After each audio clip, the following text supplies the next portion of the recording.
Hello, Big Team. Hello, friends. Welcome to Lizziefaye Loves Books. I'm Elizabeth. And today, as I'm filming this, it is November the 30th, 2022, and it marks the birthday of Lucy Maud Montgomery, who was born November 30th, 1874, and it is also the last day of the More Montgomery Challenge that was hosted by myself and Mitzi from Mitzi Reads and Writes.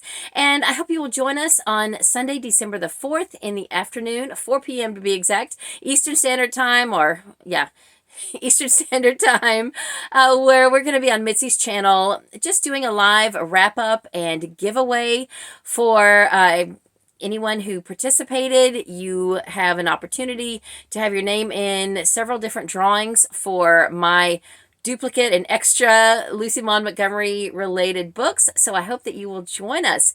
And since today marks her birthday, I wanted to go ahead and do another installment of books by Lucy Maud Montgomery, and I've been doing a playlist and a series really because of the challenge, but I haven't been able to get everything done that I wanted to do. And since I started a playlist, I wanted to go ahead and do a couple more videos to sort of finish out this project.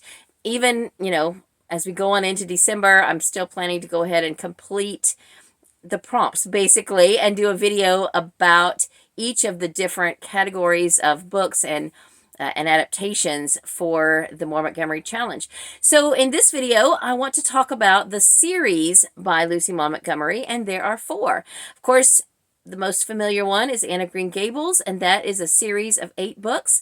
And then there is a trilogy, Emily of New Moon, and then 2 duologies. So let's talk about all 4 series by Lucy Maud Montgomery. All right, I'm going to start with the one that you probably know the least about, mainly because there is no movie or TV adaptation about this duology, and it is not readily available on audio, at least in most of the sources that I use. In fact, this duology is the reason that I'm so late getting this video done. But I finally discovered that Pat of Silverbush is available on audio on YouTube. I believe the narrator, well, I don't want to say it because I might get it wrong, but I'll put it right here. And also the channel where you could find a playlist of Pat of Silverbush and also Mistress Pat, which is the second book in the duology. Now, I had read both of these books several years ago, but I didn't remember enough about them to really just talk about it with any amount of knowledge. Of course, almost all of Lucy Maud Montgomery's heroines are young girls, young women. They're all sort of coming-of-age stories about girls who live or have a connection to Prince Edward Island, Canada. And, of course, we all know that that is where Lucy Maud Montgomery was from. And so she wrote what she knew, and she wrote several wonderful stories about young women growing up, or like I said, or having a connection to Prince Edward Island. And Pat Gardner is one of those heroines.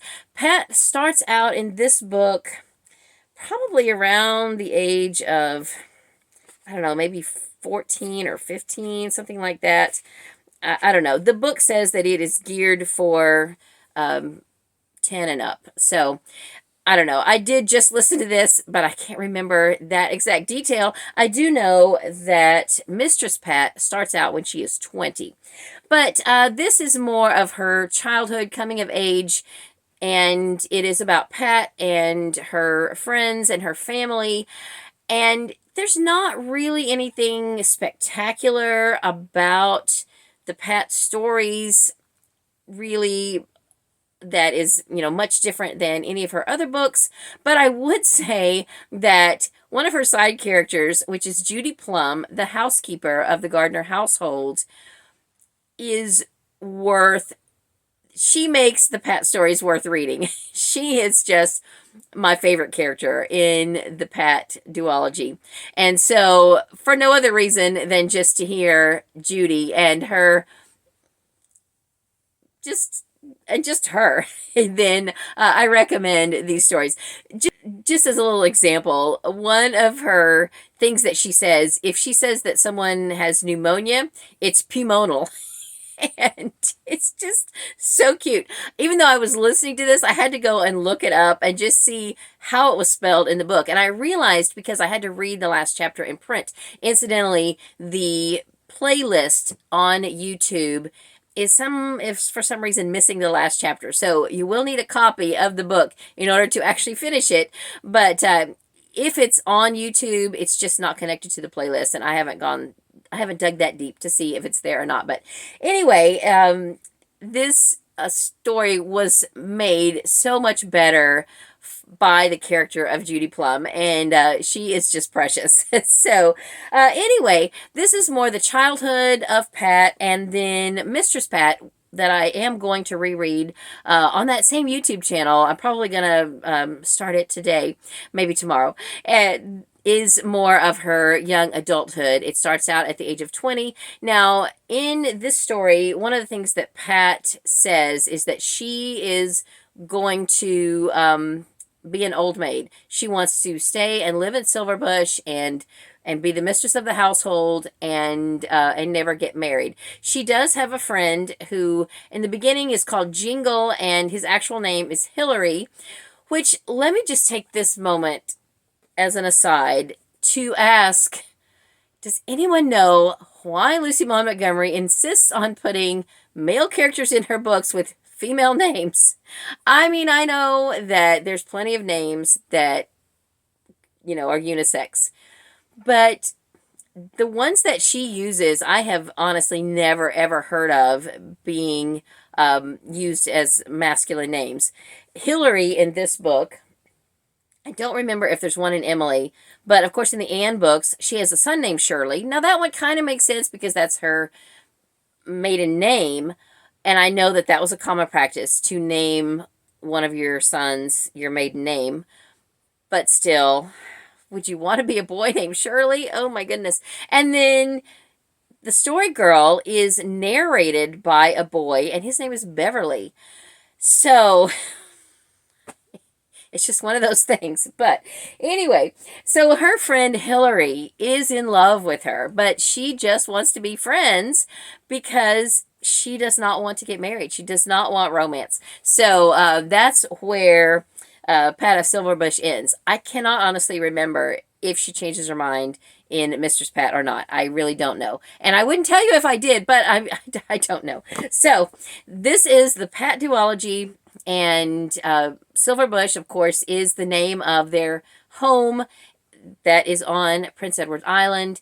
And that is, of course, a common thread among Lucy Maud Montgomery's books. They tend to be named their name and what household they are from. And I think that's kind of endearing. I don't have a problem with that. I think that's awesome. So then the next duology, I do not have a physical copy of The Story Girl, but I'll show you an edition that matches my edition of The Golden Road. I do have 3 different editions of The Golden Road, and I'm not going to show you the other 2 right here, but I will put a copy of The Story Girl here. Now, The Story Girl is probably made more famous by the Road to Avonlea TV series, which is based on The Story Girl, but the books are somewhat different. For one thing, there's more kids in the Story Girl duology. It is narrated not by the Story Girl herself, whose name is Sarah.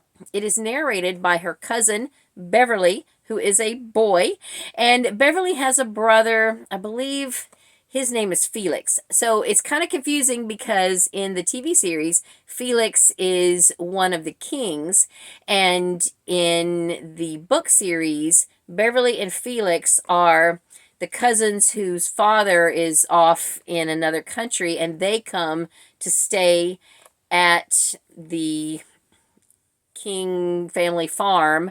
And so there are 3 children in the King family who live there.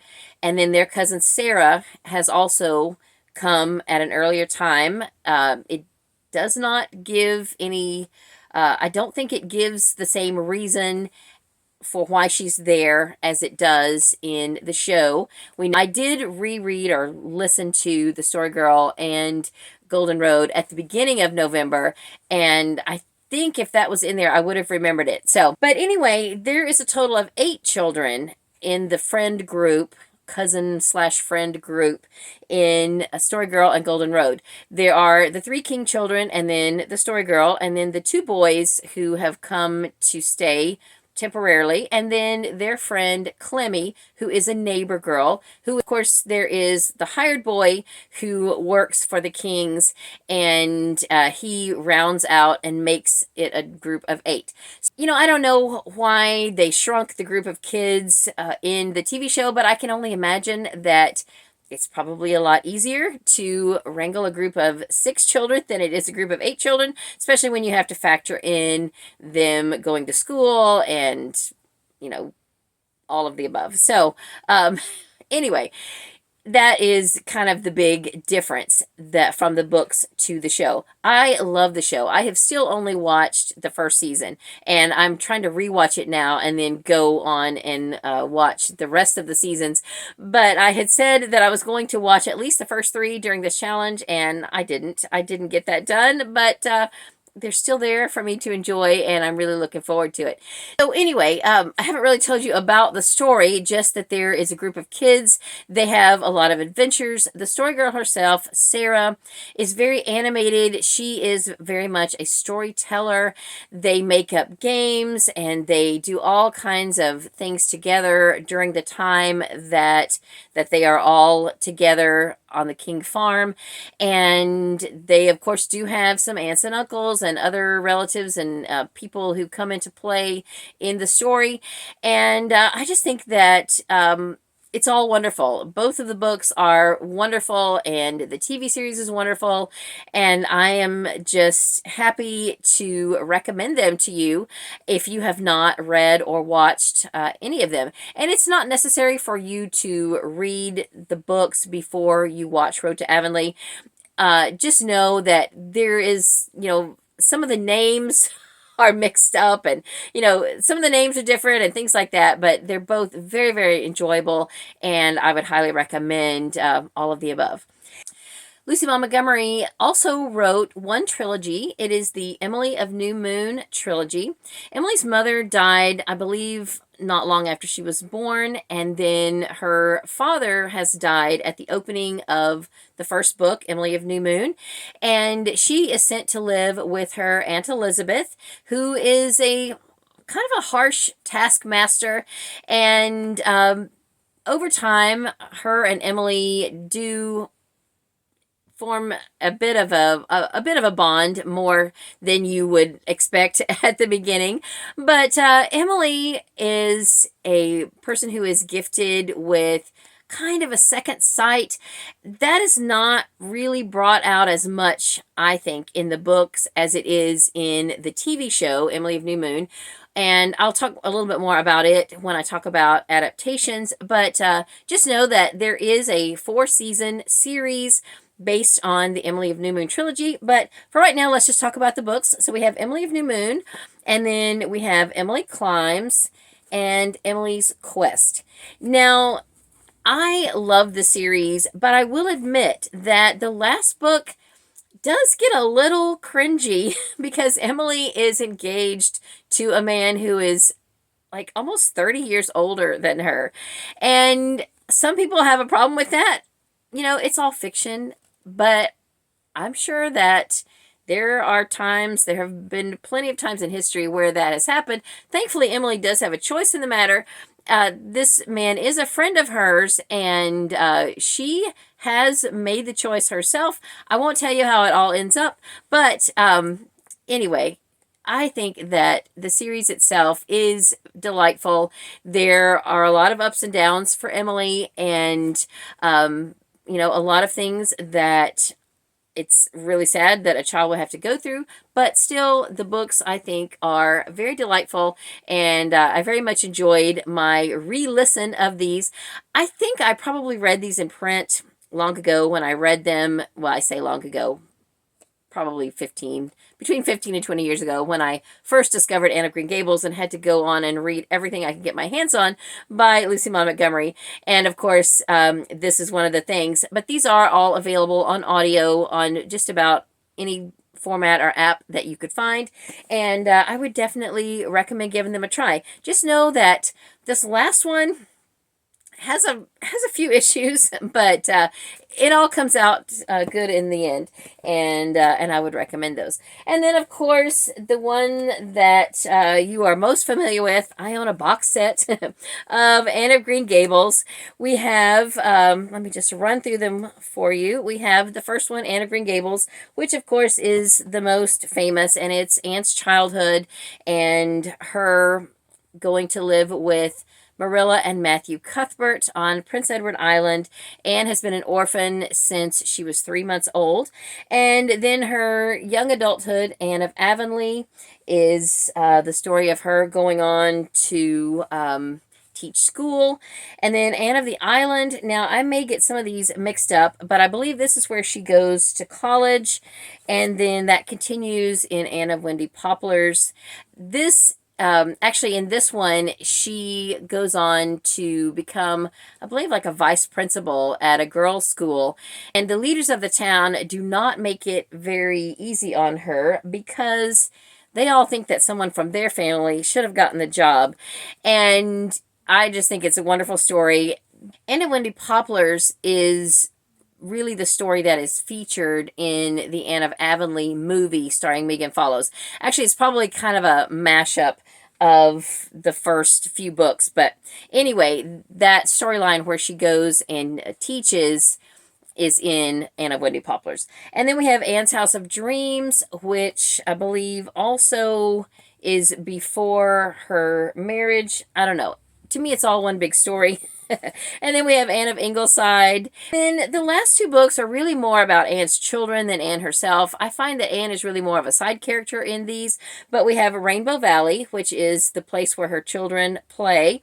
And then Rilla of Ingleside. Rilla is Anne's youngest child. And this story is more about her. But like I said, Anne is there. And these are considered still part of the Anne of Green Gables series. Now, so those are the 15 books that make up the 4 series by Lucy Maud Montgomery. Like I said, I own all of them but The Story Girl. So here they are in paperback, and I love every one of these books. I have been privileged to have the opportunity and the excuse to reread all of them but one, which I am going to reread probably tomorrow.